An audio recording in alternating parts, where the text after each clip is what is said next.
Those of us who predate GPS know how to get around without using technology. Knowing the points of the compass is helpful for navigating in an American city, but in Europe, the streets often date from the days of footpaths and donkey carts. These willy-nilly labyrinths can dead-end, disappear, or lead you in a circle. So how does a North American get around a European city? Welcome to Expat Chatter. This is Brenda Arnold. The human brain is a fascinating thing. I have a college degree and speak several languages, but once managed to literally walk in a circle looking for a building in Berlin. But what I lack in general orientation, I make up for with my inbuilt compass. This is not a given, even in people with a good sense of direction, something I discovered one day while describing to my husband where to find a particular store. "It's on the north side of the street." He looked at me as if I had just spoken ancient Greek. "What do you mean, north? Where is that?"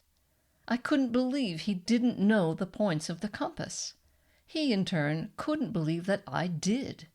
In classic husband style, he proceeded to test me whenever we exited a train station. "So, which way is west?" he'd sneer, fully confident I wouldn't know.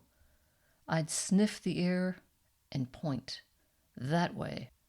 Okay, I'm lying about the sniffing, but I did point, and I was always right. It wasn't until I read a passage in one of Bill Bryson's hilarious books that I realized that giving directions using the points of the compass is a cultural thing. He claims you can identify who is American in Paris since they are the ones standing on the street corner arguing about which way is north. One must wonder, however, why anyone would bother determining which way is north in Paris, of all places. As magnificent as this city is, it is divided into 20 neighborhoods called arrondissements, forming a concentric circle, which are useless for navigating. Knowing the points of the compass will get you nowhere. You're better off looking for the Eiffel Tower, lifting a wet thumb into the wind, and winging it.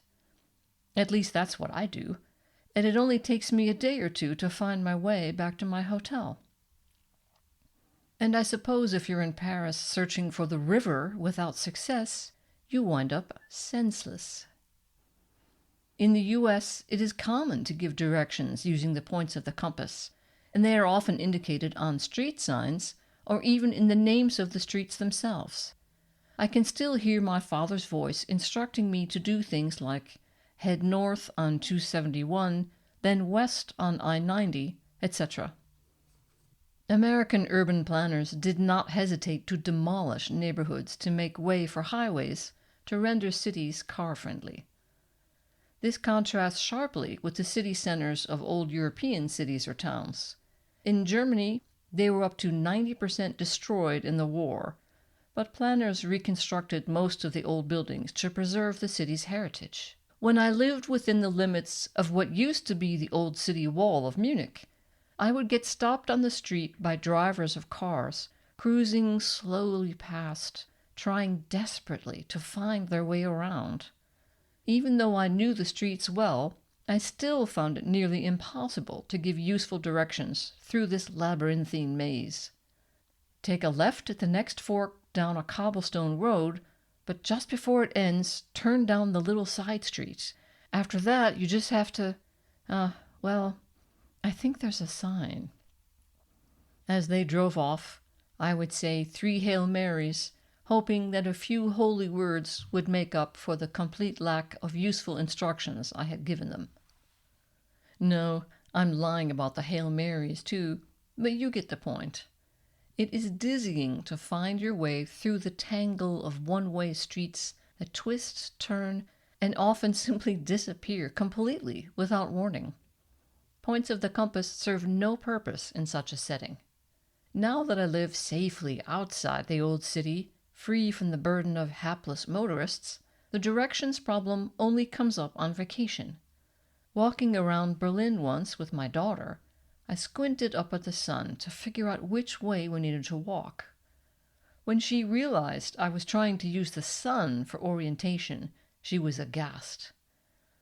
"Mom, what are you, a Viking? Geez, use your phone."